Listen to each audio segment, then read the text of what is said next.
Durante siglos, los papas han sido figuras envueltas en misterio, símbolos de poder espiritual, pero también de silencios profundos. Algunos han pasado a la historia por sus enseñanzas, otros por sus gestos y unos pocos por su origen inesperado. Sin embargo, nadie, ni siquiera los más informados vaticanistas, anticiparon esto, porque cuando la fumata blanca subió al cielo de Roma aquel 8 de mayo de 2025, el mundo aún no comprendía del todo lo que acababa de ocurrir. ¿Quién es realmente el nuevo Papa León XIV? Un nombre que suena antiguo, como sacado de los anales medievales. Pero detrás de ese nombre clásico se oculta un hombre cuya historia es todo menos convencional. No nació en Roma ni en Buenos Aires. No creció rodeado de cardenales, ni estudió entre los muros del Vaticano desde joven. No, el nuevo Papa creció entre calles suburbanas, entre canciones en inglés y español, entre tacos de béisbol y rosarios familiares, entre las contradicciones de una América dividida y los abrazos de una tierra que no lo vio nacer, pero sí lo vio entregarse por completo. El Perú. ¿Quién es este hombre que unió dos mundos, el del norte poderoso y el sur esperanzado, en un solo corazón pastoral? ¿Qué secretos, heridas y milagros hay detrás de ese rostro sereno que hoy gobierna la Iglesia Católica? Quizás la historia de León XIV no sea solo la de un papa. Quizás es la historia de miles de personas que, como él, buscan el equilibrio entre la verdad y la ternura, entre la tradición y el cambio, entre la doctrina y el abrazo. Pero para entenderlo debemos retroceder en el tiempo, mucho antes de los gritos de Habemus Papam, mucho antes de los titulares que lo llamaban el Papa del Equilibrio. Hubo un niño llamado Robert Francis Prevost. Chicago, 1955. Un día de septiembre cualquiera, en un barrio obrero donde las ventanas huelen a café y pan tostado, nace Robert. Su padre, Louis, era un hombre de raíces francesas e italianas, trabajador, disciplinado, de esos que creían que la fe se demuestra con acciones, no con discursos.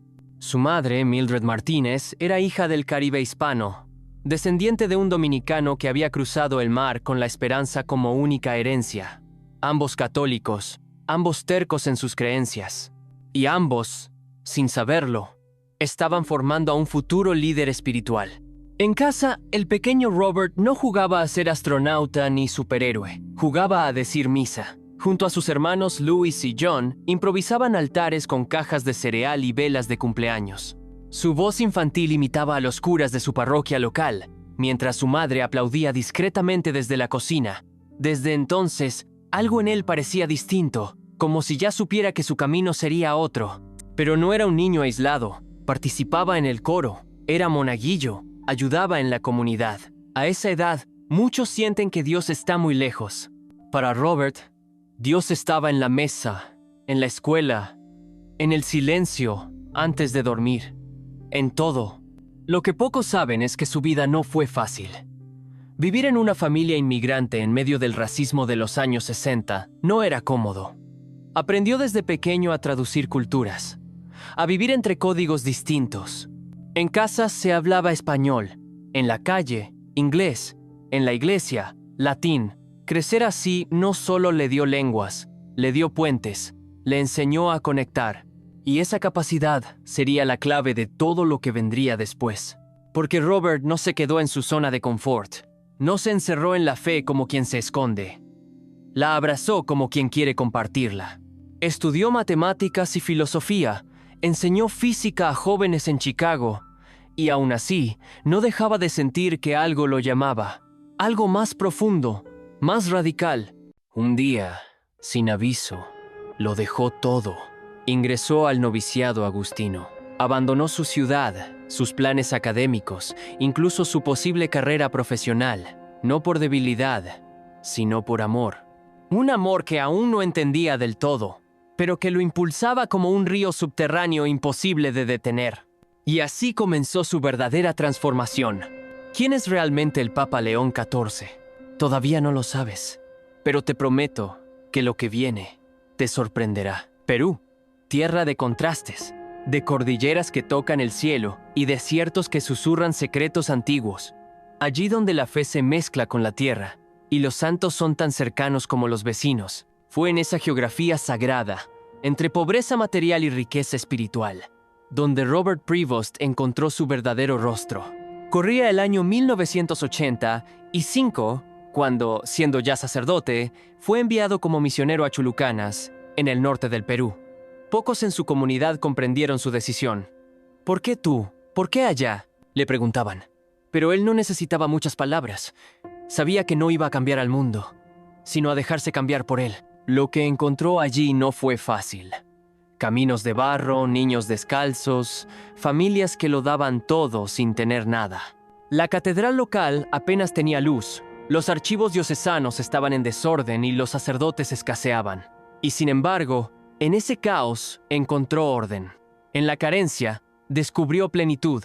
En los ojos cansados de los campesinos, vio el rostro de Cristo. No era un obispo, ni siquiera un superior. Era simplemente el Padrecito Roberto, como comenzaron a llamarlo con cariño. Se lo podía ver caminando entre los caseríos bajo el sol implacable, con un sombrero prestado, una sonrisa honesta y una Biblia desgastada en la mano. Celebraba misas al aire libre, enseñaba a los niños a leer, organizaba a los jóvenes para que no cayeran en las garras de la desesperanza. A veces dormía poco, comía menos y lloraba en silencio por las historias que escuchaba, pero nunca se rindió. Muchos aún recuerdan aquel día en que una madre le llevó a su hijo enfermo. No había médicos cerca, no había medicamentos, y él simplemente se arrodilló, puso las manos sobre el niño y oró con una fe tan pura que la habitación entera pareció estremecerse. No hizo milagros visibles, pero devolvió esperanza. Y a veces, eso es lo que realmente sana. Durante una década completa permaneció en Trujillo, al servicio de los agustinos y del pueblo. No buscó ascensos ni distinciones. Fundó parroquias, construyó capillas, formó seminaristas y, lo más difícil de todo, escuchó.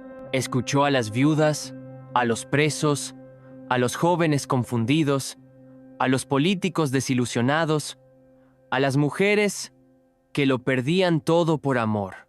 Escuchó sin juzgar. Solo entonces hablaba, y cuando hablaba, lo hacía con una autoridad que no venía de los libros, sino de las cicatrices del alma.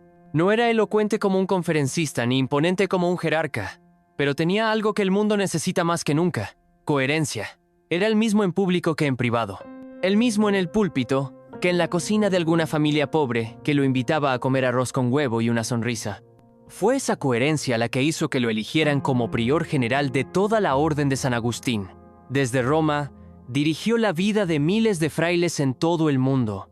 Viajó, organizó, reformó, pero nunca dejó de ser Padrecito Roberto. Nunca olvidó el polvo de los caminos de Trujillo, ni los nombres de aquellos a quienes acompañó en la enfermedad y la muerte. Durante sus años como superior general, no se encerró en oficinas. Bajaba al comedor común, rezaba con sus hermanos, caminaba por las calles sin escolta. Incluso en Roma, donde la jerarquía y los protocolos son ley, él seguía siendo ese sacerdote que sabía que la mayor autoridad se gana sirviendo. Y sin embargo, todo eso era solo el preludio.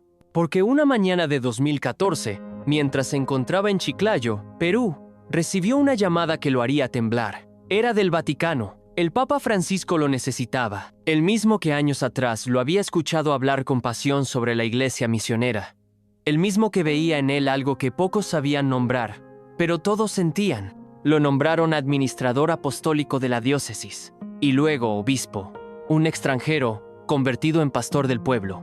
¿Sabes qué hizo entonces? No pidió honores, no exigió privilegios, se arremangó la sotana y volvió a los barrios, volvió a tocar puertas, a reunirse con los jóvenes, a dar retiros, a pedir ayuda para los pobres. Y cuando fue necesario alzar la voz contra la corrupción o la indiferencia, lo hizo sin miedo, porque él nunca quiso ser alguien en la iglesia. Él solo quería pertenecer a ella. Durante años, guió a su diócesis con manos firmes y corazón blando. Impulsó la formación de sacerdotes, defendió la vida, acompañó a los migrantes, y se convirtió en una figura de consenso entre los obispos del Perú, no por ambición, sino por entrega. Y cuando muchos pensaban que su misión ya estaba cumplida, Roma volvió a llamarlo. Esta vez, para un encargo aún mayor. Roma, tierra de mártires, santos y decisiones que moldean el rumbo de la humanidad. Fue allí, en los pasillos solemnes de la curia, donde Robert Prevost comenzó a recorrer los últimos peldaños que lo llevarían al umbral del pontificado, sin buscarlo, sin desearlo, pero sin esquivarlo. Era el 30 de enero de 2023 cuando el Papa Francisco hizo público un nombramiento que sorprendió incluso a los más informados. El obispo de Chiclayo sería el nuevo prefecto del dicasterio para los obispos. Aquello significaba algo enorme. Robert pasaba a ser el responsable de orientar, asesorar y supervisar el nombramiento de obispos en todo el mundo. El hombre que caminó entre los pobres de Trujillo ahora ayudaría a elegir a los futuros pastores de la Iglesia Universal. ¿Pero por qué él? ¿Qué vio el Papa en este misionero de voz suave y paso firme? Tal vez Francisco reconocía en Robert algo que él mismo llevaba en el alma. Una visión de iglesia abierta, cercana a las periferias, que no teme al barro del mundo, pero tampoco negocia con la verdad del Evangelio. Un pastor que escucha más de lo que habla, que enseña más con gestos que con documentos. Un equilibrio que es raro y valioso. En Roma, Prevost fue recibido con curiosidad. Algunos lo consideraban un outsider. No era italiano, no pertenecía a las estructuras tradicionales. No venía de ninguna de las escuelas de poder eclesiásticas. Y sin embargo, poco a poco, con paciencia casi monástica, fue ganando el respeto de todos. Se reunía con obispos de todo el mundo, atendía personalmente a quienes nadie escuchaba, y cuando debía tomar decisiones difíciles, lo hacía con un discernimiento casi quirúrgico. No se dejaba arrastrar por las modas del momento ni por las presiones ideológicas. Su brújula era otra, la fidelidad al Evangelio y el bien de las almas. Lo que pocos sabían era que, mientras servía en el centro del poder, seguía rezando como si estuviera en una capilla rural del Perú. A menudo se le encontraba, solo, en la capilla del dicasterio, de rodillas, no pidiendo gloria, sino luz. En octubre de ese mismo año, el Papa Francisco lo integró oficialmente a varios de los dicasterios más importantes del Vaticano: evangelización, doctrina de la fe, clero, iglesias orientales. Su presencia no era decorativa. Se convirtió en una voz ponderada, capaz de construir puentes entre posturas opuestas, sin ceder en lo esencial. Pero la historia no terminaría allí. En septiembre de 2023 fue creado cardenal. El título lo recibió con humildad, como un servicio más. Pero ese gesto marcaba algo profundo. Robert Prevost ya era parte del núcleo que decidiría el futuro de la Iglesia. Y no pasó mucho tiempo antes de que el mundo viera hasta dónde llegaría ese destino. Porque en mayo de 2025, la voz del Papa Francisco que tantas veces predicó la ternura como camino de salvación se apagó. Su muerte, aunque no inesperada, sacudió al mundo católico. El duelo fue inmenso y el cónclave inevitable. Robert entró en la Capilla Sixtina como uno más entre 133 cardenales. Nadie, al menos en la superficie, lo consideraba favorito. Todos hablaban de otros nombres, de poderosos italianos, de brillantes teólogos, de líderes carismáticos. Pero los caminos de Dios rara vez siguen las apuestas humanas. En las primeras votaciones, su nombre comenzó a aparecer con tímida constancia. Era mencionado por cardenales de América Latina, por africanos, incluso por algunos europeos moderados. Era como si su historia mitad Chicago, mitad Trujillo encarnara la universalidad misma de la Iglesia. Un hombre sin bandos, sin etiquetas, sin ambición, pero con un corazón grande como la Iglesia misma. En la cuarta votación del segundo día, se hizo la historia. Alcanzó la mayoría requerida. La fumata blanca subió al cielo. La plaza vibró. Y desde el balcón central de San Pedro, el mundo escuchó un nombre que, para muchos, aún era desconocido. Annuntio vobis gaudium magnum, habemus papam, eminentissimum ag, reverendissimum dominum, Robertum Francisium, qui sibi nomen imposuit Leonem quartum decimum.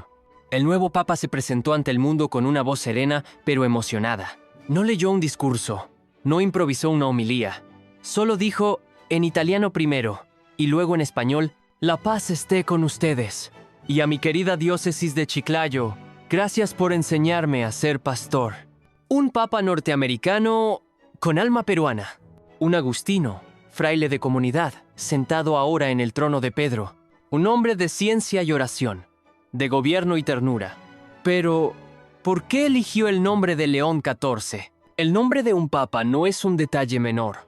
Es una declaración, un mensaje al mundo, un gesto que condensa siglos de historia y proyecta una visión hacia el futuro. Cuando Robert Francis Prevost eligió llamarse León XIV, muchos en la plaza de San Pedro se miraron con asombro. No era un nombre esperado, no evocaba a su inmediato predecesor. No era un Juan Pablo, ni un Benedicto, ni siquiera un Francisco II. No, eligió León. Y detrás de esa elección había un mundo entero. Pensé en León XIII, dijo días después, durante una reunión a puerta cerrada con cardenales. Un papa que supo interpretar los signos de su tiempo, que no le tuvo miedo a la cuestión social, que entendió que la Iglesia debía hablar con fuerza en medio de la revolución industrial. Hoy vivimos otra revolución, la tecnológica. Y también necesitamos una voz profética. Pero no solo evocaba a León XIII. En realidad, sus ojos estaban aún más atrás. En el siglo V, en León I, el papa que enfrentó a Atila, el azote de Dios. El papa que, con solo su palabra y su fe, detuvo al invasor a las puertas de Roma. El papa que sostuvo la doctrina cuando todo parecía derrumbarse. Robert, ahora León XIV, comprendía que su misión no sería fácil. El mundo no es el mismo de hace un siglo. Hoy el enemigo no tiene rostro. Se infiltra en las pantallas, en el relativismo disfrazado de libertad, en la desesperanza que se propaga más rápido que cualquier virus. Y aún así, aceptó el desafío. El nombre de León, tradicional, fuerte, sonaba a algo que muchos daban por perdido. Firmeza. Pero no era una firmeza arrogante. Era firmeza como la de un padre que protege a sus hijos. Como la de un pastor que no abandona su rebaño. Como la de un hombre que cree, a pesar de todo, que el bien aún puede vencer. Los primeros días de su pontificado estuvieron llenos de gestos que hablaban más que cualquier discurso. El 10 de mayo, sin previo aviso, visitó el santuario de Nuestra Señora del Buen Consejo en Genazzano, un lugar pequeño, escondido, pero profundamente simbólico para los agustinos. Allí, en silencio, se postró ante la Virgen. Nadie lo filmó. No hubo cámaras. Solo un fraile, que ahora era papa, pidiendo consejo. Ese mismo día, al regresar al Vaticano, hizo otra parada inesperada, Santa María la Mayor. Allí donde tantos papas han orado antes de sus viajes, León XIV fue, pero no para encomendar un viaje, fue a orar por Francisco, por su alma, por su legado, por continuar, sin imitar, lo que su predecesor había comenzado. Al día siguiente, cuando miles de personas colmaron la plaza de San Pedro para escuchar su primer Regina Caeli, rompió el protocolo. No salió desde la ventana del Palacio Apostólico como es costumbre. Salió desde el balcón central, ese desde donde había sido presentado como papa. ¿El motivo? Quiero que me vean bien. Quiero verlos también, dijo entre sonrisas. Un gesto simple, pero poderoso, porque un papa visible es un papa cercano. Y un papa cercano es un signo de esperanza para un mundo que se ha acostumbrado al abandono. Pero no todo fue simbolismo. En sus primeras palabras públicas, León XIV dejó claras sus prioridades. Paz, unidad, escucha. Habló de la guerra en Ucrania, de la violencia en Tierra Santa, de los migrantes que mueren en silencio, del odio que se propaga como fuego. Y pidió lo que pocos líderes se atreven a pedir: humildad. Antes de levantar la voz, bajemos la cabeza en oración, dijo. Y la plaza, que solía aplaudir con frialdad, estalló en un silencio reverente. El mundo empezó a mirar con otros ojos a este nuevo papa. En las redes sociales, el impacto fue inmediato. En menos de 72 horas, su cuenta en Instagram superó los 13 millones de seguidores. Y no eran cifras vacías, eran personas que empezaban a ver algo distinto. Un rostro que no imponía, pero tampoco se escondía. Un lenguaje sencillo, pero no superficial. Un tono firme, pero nunca cruel. León XIV no hablaba como un diplomático ni como un académico. Hablaba como un abuelo sabio que ha visto muchas tormentas y sabe cuándo hay que cerrar la ventana y cuándo es mejor abrirla.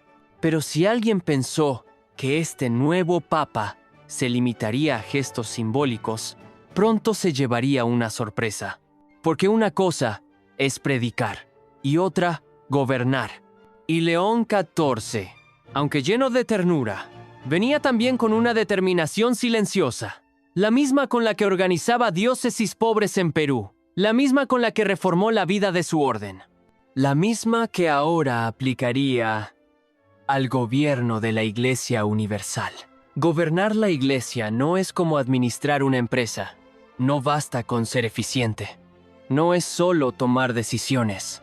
Es cargar, cada día, con el peso de 2000 años de historia y con el sufrimiento invisible de millones de almas que miran a Roma como último refugio. León XIV lo sabía, y aún así no dudó. Apenas unos días después de su elección, sorprendió a todos con su primer gran acto de gobierno. Reabrió el apartamento papal en el Palacio Apostólico. Durante más de una década, ese lugar había permanecido vacío en un gesto de humildad que el Papa Francisco había querido mantener, residiendo en la Casa Santa Marta. Pero León XIV no buscaba distancia. Tampoco pretendía restaurar fastos pasados. Su decisión era otra: estar en el centro, no por vanidad, sino para asumir con toda su alma la responsabilidad del pastor universal. Necesito estar donde se toman las decisiones, donde se recibe a los pueblos, donde se escuchan los dolores del mundo, dijo ante sus colaboradores. No era un gesto de poder, era un gesto de servicio. Ese mismo espíritu marcó sus primeros nombramientos. El primero fue simbólico y profundamente personal. Eligió como obispo auxiliar del Callao a un sacerdote peruano, alguien a quien había formado años atrás, cuando aún era Padrecito Roberto. Aquello fue leído como una señal inequívoca.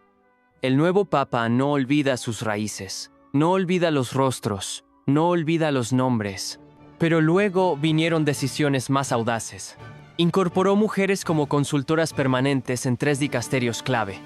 Nombró a un laico como prefecto de uno de los organismos más cerrados del Vaticano, el Dicasterio para la Educación Católica, y estableció una nueva oficina, la Comisión para el Discernimiento Ético en Inteligencia Artificial. Ese gesto, que muchos calificaron de visionario, no fue improvisado. León XIV llevaba años advirtiendo, en voz baja, que la revolución digital estaba reconfigurando el alma humana. No solo nuestras costumbres, no solo nuestras relaciones, sino el modo en que entendemos la verdad, la belleza, el bien. No podemos seguir hablando del mundo sin conocer el lenguaje de los algoritmos, afirmó. La evangelización del siglo XXI será también digital, pero no puede ser deshumanizante. Necesitamos tecnología al servicio del hombre, no hombres esclavizados por la tecnología. Así nació esa comisión. Una mesa compuesta por teólogos, científicos, programadores, filósofos y pastores, encargada de discernir, a la luz del Evangelio, cómo la Iglesia debe responder ante desafíos como la manipulación de datos personales, el uso ético de la IA en salud, justicia o seguridad, y la amenaza de una humanidad desconectada de sí misma. Aquello captó la atención del mundo entero. Diarios seculares que rara vez hablaban del Papa comenzaron a titular: un pontífice digital, el león que entiende la máquina, un papa para la era de los algoritmos. Pero mientras los medios discutían su perfil innovador, León XIV se concentraba en lo esencial, el alma humana. En sus homilías hablaba de soledad, de ancianos abandonados, de niños que crecen sin abrazos reales, de jóvenes con miles de seguidores pero sin amigos verdaderos. No pronunciaba condenas, no lanzaba anatemas, solo ponía el dedo en la herida y luego ofrecía consuelo. Porque ese es su estilo, tocar la llaga, pero con manos limpias, mirar la realidad sin lentes ideológicos, pero con ojos de fe. Y sin embargo, la verdadera revolución que estaba comenzando a desatar no era técnica ni organizativa, era espiritual. León XIV sabía que el mundo está sediento de algo más que respuestas, está hambriento de sentido. Y por eso, empezó a visitar, en secreto, comunidades marginadas, cárceles, hospitales, a veces disfrazado, a veces sin anunciarse.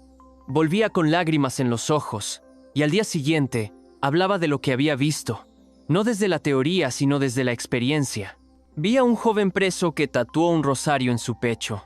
Me dijo, «Padre, si me lo quitan, me muero». Y yo pensé, ¿cuántos tienen fe tatuada en la piel, pero olvidada en el corazón? Ese tipo de relatos comenzaron a llegar al mundo entero. Y no fueron pocos los que empezaron a preguntarse, ¿acaso este papa no es solo un reformador? ¿Acaso no es simplemente un pastor? ¿Y si estamos en realidad ante un místico escondido bajo una sotana blanca? Quizá esa sea la clave, porque mientras unos lo ven como el papa que construye puentes, otros comienzan a ver en él algo más profundo. Un hombre que, sin buscarlo, está reconectando a millones con una fe que parecía dormida. Pero hay algo que aún no te he contado. Algo que solo quienes lo conocen muy de cerca se atreven a decir. Una frase que se repite en los pasillos del Vaticano, en voz baja, casi como un secreto. Él no está aquí para ser recordado. Está aquí para despertar. A veces, los grandes cambios no comienzan con un golpe, sino con un susurro. No con decretos, sino con gestos. Y así, sin levantar la voz, León XIV comenzó a tocar fibras que estaban rotas desde hace décadas. No solo dentro de la iglesia, también fuera de ella, en las casas silenciosas, en los corazones endurecidos, en los millones de personas que, aunque no lo confiesen, miran al cielo cada noche esperando que alguien, algún día, les hable claro y con amor, porque algo está cambiando, y no solo en Roma. En Buenos Aires, una mujer mayor que había dejado de ir a misa hacía 15 años, encendió su televisor y escuchó al nuevo papa hablar del dolor de una madre que perdió a su hijo en la droga, y lloró, porque esa madre era ella. En Madrid, un joven que se decía ateo compartió un fragmento de una homilía del papa en su cuenta de TikTok. El video se hizo viral. En él, León XIV decía, «Dios no busca gente perfecta, busca gente real, herida, que tenga el valor de decir, aquí estoy, aunque no entienda nada».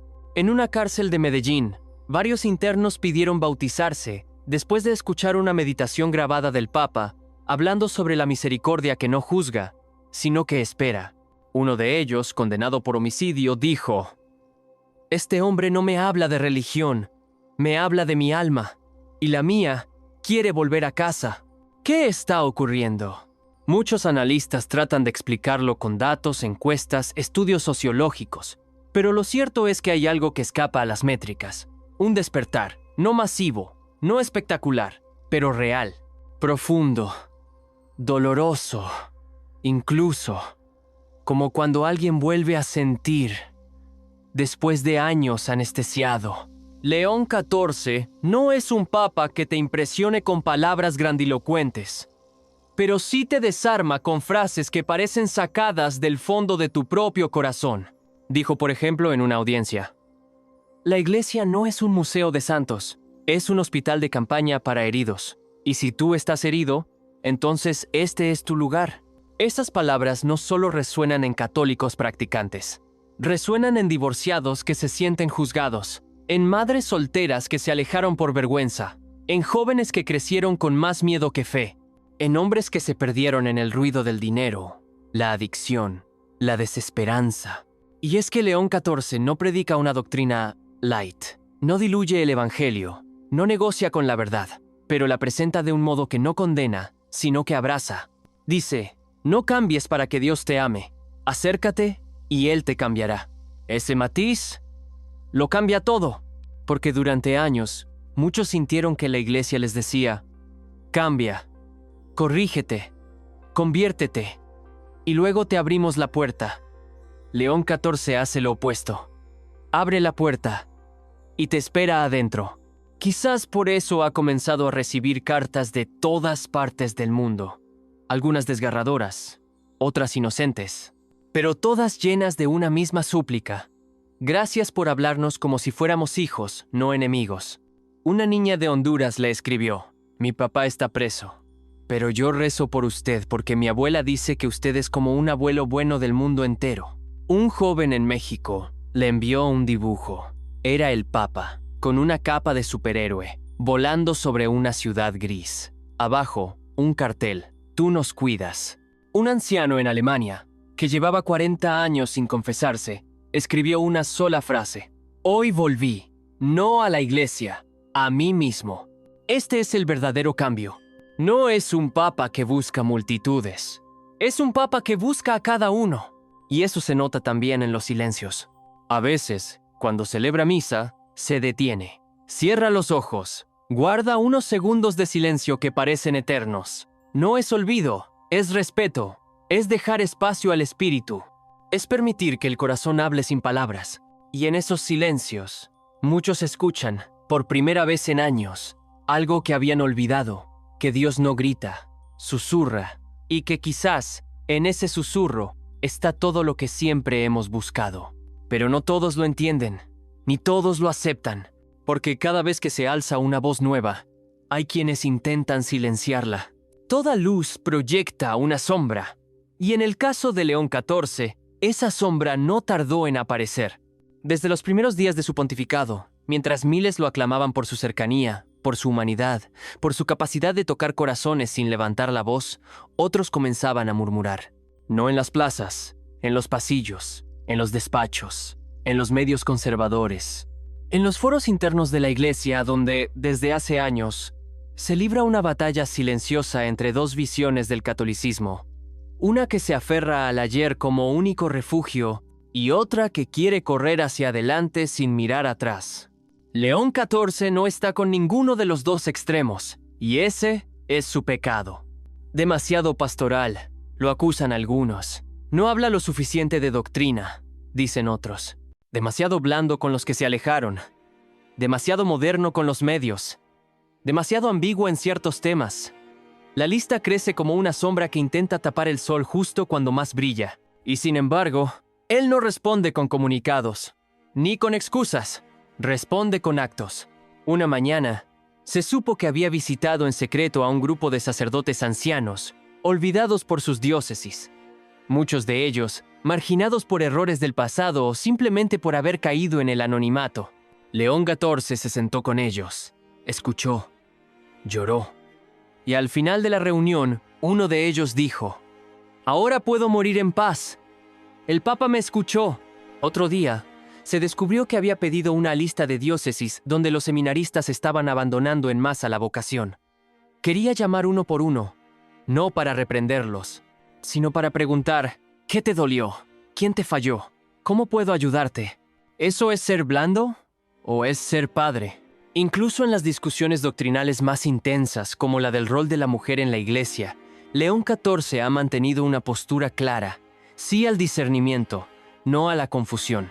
Ha dicho: no podemos hacer cambios para agradar al mundo, pero tampoco podemos taparnos los oídos cuando el mundo clama con dolor. ¿Es modernismo o es compasión? Dentro del Vaticano, hay quienes aún se resisten a su estilo, no por maldad, sino por miedo. Miedo a perder el control, a que la iglesia se vuelva ingobernable, a que el pueblo de Dios deje de seguir a pastores y comience a seguir a emociones. Pero León XIV no promueve emociones vacías, promueve el evangelio vivido. Y eso es mucho más difícil de resistir, porque mientras algunos lo critican, otros que antes estaban del lado opuesto comienzan a cambiar de postura. Un cardenal europeo, de línea tradicionalista, lo dijo en voz baja tras una reunión privada: «No estoy de acuerdo con todo, pero nunca me había sentido tan escuchado por un papa». Un obispo africano, escéptico al principio, confesó en un almuerzo: «Me sorprendió. Creí que era solo un hombre bueno, pero es también un hombre fuerte. No lo subestimen». Incluso en redes sociales, donde el ruido es constante y el odio se propaga como fuego seco, comienzan a aparecer voces insólitas. Jóvenes católicos que, antes divididos por ideologías internas, ahora comparten una misma frase: «Con León XIV me siento parte de algo de nuevo». ¿Por qué? Porque él no pide que pienses como él, pide que vivas el evangelio con el corazón abierto. Porque no quiere una iglesia de aplausos, quiere una iglesia de rodillas, pero con los ojos abiertos. Porque no busca una teología de trincheras, busca una fe que camine. Y sobre todo, porque sabe que no puede cambiarlo todo, pero puede tocar lo que nadie quiere tocar. La herida abierta de una iglesia que durante años ha estado peleando consigo misma, olvidando que el enemigo no está dentro, sino en el olvido, la tibieza, la desesperanza. En una ocasión, un periodista le preguntó si no temía quedar atrapado entre las dos almas de la iglesia. Él respondió con una sonrisa: la iglesia no tiene dos almas, tiene una sola, y está herida. Mi misión no es dividirla más, es recordarle quién la amó primero. ¿Y qué pasa con los grandes temas? ¿Con las divisiones en el mundo? ¿Con la crisis ambiental? ¿Las guerras? ¿La cultura del descarte? Si alguien pensó que León XIV sería un papa de palabras suaves, pero sin impacto real, se equivocó, porque mientras muchos siguen discutiendo su estilo, él sigue tejiendo, puente tras puente, uno hacia los que se fueron, otro hacia los que nunca llegaron, y otros tantos hacia los mundos que la iglesia olvidó tocar. La cultura, la ciencia, el arte, la política. León XIV no separa las esferas, no divide el mundo entre lo sagrado y lo profano. Para él, cada espacio humano es terreno sagrado, si allí puede sembrarse amor. Esa visión, heredada de su experiencia misionera y su formación intelectual, ha comenzado a dar frutos concretos. Poco después de su elección, convocó un encuentro global con artistas contemporáneos, no solo músicos religiosos, también poetas, pintores, cineastas, diseñadores, escultores digitales, fotógrafos callejeros.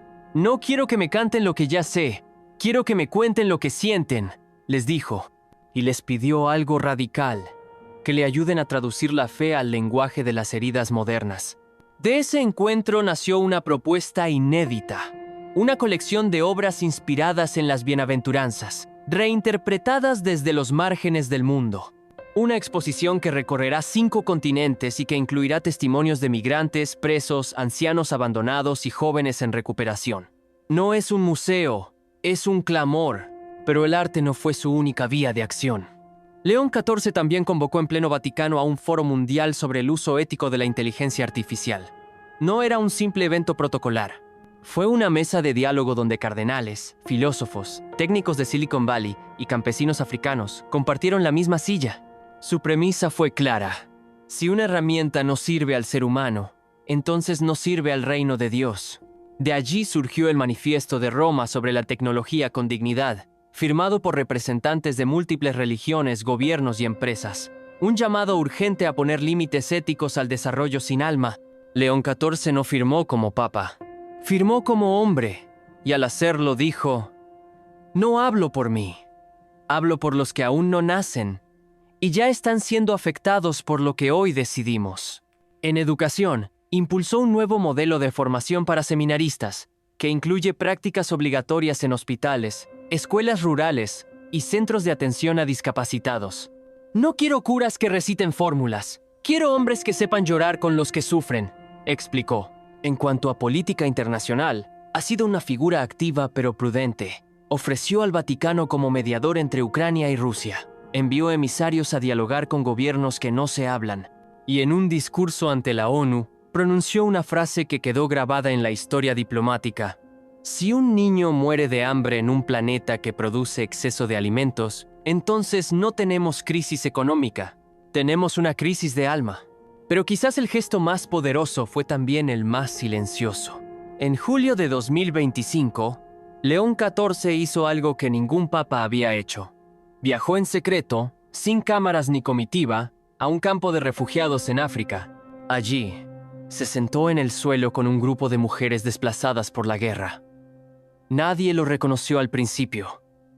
No llevaba cruz pectoral, ni anillo papal. Solo una túnica blanca polvorienta y las manos abiertas. Una joven, al descubrir quién era, le preguntó en voz baja: ¿y tú qué puedes hacer por nosotras? Él respondió, sin prometer nada: escucharte y no olvidarte. Ese gesto mínimo para el mundo fue máximo para quienes estaban allí, y cuando las imágenes se difundieron días después, la frase "no olvidarte" se volvió consigna en redes, en carteles, en oraciones, porque ese es el secreto de León XIV. No promete milagros, pero tampoco se esconde tras excusas. Él no dice, vamos a salvar al mundo. Dice, vamos a caminar con Él, aunque duela. Y es en ese caminar donde muchos están volviendo a creer. No solo en la iglesia, sino en la posibilidad de que el bien aún tenga voz, de que Dios aún hable, de que la ternura aún pueda cambiar cosas, porque la fuerza de este Papa no está en sus decretos, está en sus silencios, en sus miradas, en su forma de tocar el corazón humano sin imponer nada. León XIV no grita, pero cuando habla, miles hacen silencio. El mundo ve al Papa como un símbolo, como un líder, como una figura solemne que habita palacios, viste de blanco y habla desde balcones. Pero detrás de ese rostro público hay un hombre, un alma, un corazón que, como el de cualquiera, carga con preguntas que no siempre tienen respuestas. Y en el caso de León XIV, ese corazón nunca dejó de ser el de un fraile agustino que ora en silencio cuando todos duermen. Porque sí, hay días en que se siente abrumado, días en los que, según cuentan sus más cercanos, no habla durante horas. Se encierra en su capilla personal, en una esquina sencilla del Palacio Apostólico, donde no hay cámaras ni oro, solo una cruz de madera, una vela encendida y un cuaderno donde anota sus oraciones. Sí, escribe, como si cada palabra escrita fuera una forma de soltar la carga. En esas páginas que muy pocos han visto, hay frases que estremecen. Hoy sentí que el mundo me gritaba y yo no podía responder lo suficiente. Oro por los que me odian, pero a veces me cuesta. Señor, no me dejes olvidar que esto no se trata de mí. Nadie le exige esas oraciones, nadie se las revisa, pero las escribe igual, porque es su forma de no perderse, de no creerse más de lo que es, de recordar que sigue siendo ese joven que caminaba bajo el sol de Trujillo, con los zapatos rotos y el corazón ardiendo por servir. Sus días comienzan temprano, a veces antes de las 5 de la mañana. Celebra misa en privado con sus colaboradores. Luego camina solo por los jardines vaticanos, meditando. No por estética, por necesidad. Necesita respirar, necesita silencio, porque al salir de esos jardines, lo espera un mundo herido. Cada día es distinto. Unas veces son reuniones con líderes mundiales, otras audiencias con niños enfermos, o cartas desesperadas de víctimas de abusos, de gente que perdió la fe, de obispos en crisis, de madres que piden por sus hijos desaparecidos. Y él no delega esas cartas. Las lee, las subraya. A veces responde él mismo, con su letra temblorosa, con frases breves. Estoy contigo, no te rindas. Dios llora contigo, pero no te dejará solo. Palabras que no suenan a protocolo. Suenan a alguien que ha estado ahí, que ha sentido esa misma angustia, que ha llorado también. Porque sí, también llora. Dicen que una vez, en una reunión con víctimas de trata de personas, escuchó durante más de 2 horas sin interrumpir. Al final no habló. Solo abrazó a una mujer que no paraba de temblar. Cuando ella se quebró en llanto, él también lo hizo. No como papa, como hombre. Esa noche no durmió. Y al día siguiente, en su homilía, no mencionó el tema. Solo dijo, Dios está donde uno menos lo espera. Pero para encontrarlo, hay que romperse un poco. Romperse un poco. Esa es la clave. Porque León XIV no es un papa que pretende ser fuerte todo el tiempo. Su fortaleza está en su fragilidad compartida, en mostrar que la fe no es un escudo de hierro, sino un corazón que late aun cuando está herido. Muchos dentro del Vaticano han confesado que nunca habían visto un papa así. Uno que entra a las cocinas a saludar a los empleados, que se sienta en el suelo con los niños, que llama por teléfono sin aviso a alguien que perdió a un ser querido porque leyó su carta y no pudo ignorarla. Uno que no predica desde la altura, sino desde el costado, como si caminara junto a ti, no delante. Y es precisamente esa cercanía la que está encendiendo una llama inesperada. Religiosas mayores que se sentían olvidadas, ahora lo llaman el hijo que volvió. Sacerdotes heridos por el escándalo y la vergüenza, ahora se atreven a mirar de nuevo hacia el altar. Mujeres jóvenes que no iban a misa, ahora lo escuchan en secreto, mientras lavan platos o cuidan a sus hijos. No porque crean todo lo que dice, sino porque les recuerda algo que no sabían que necesitaban: consuelo. Y sin embargo, León XIV no se ilusiona con la fama. Una tarde, mirando desde su balcón una plaza llena de peregrinos, le dijo a un colaborador: «Ellos no vienen por mí, vienen por algo que yo apenas soy capaz de reflejar. Ese algo es Cristo, y Él lo sabe. Por eso se niega a convertirse en figura. Por eso insiste en ser puente.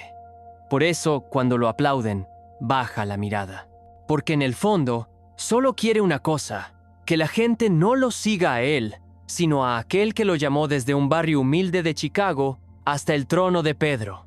En cada época difícil, la historia parece elegir a una figura inesperada para marcar un nuevo rumbo. Y aunque el mundo moderno ya no cree en los milagros, a veces ocurren. No como hechos sobrenaturales, sino como presencias. Como personas que, sin buscarlo, se convierten en faro, en pregunta, en señal. León XIV no ha prometido salvar la Iglesia. No ha anunciado reformas espectaculares. No ha reescrito dogmas. Y sin embargo, algo está ocurriendo.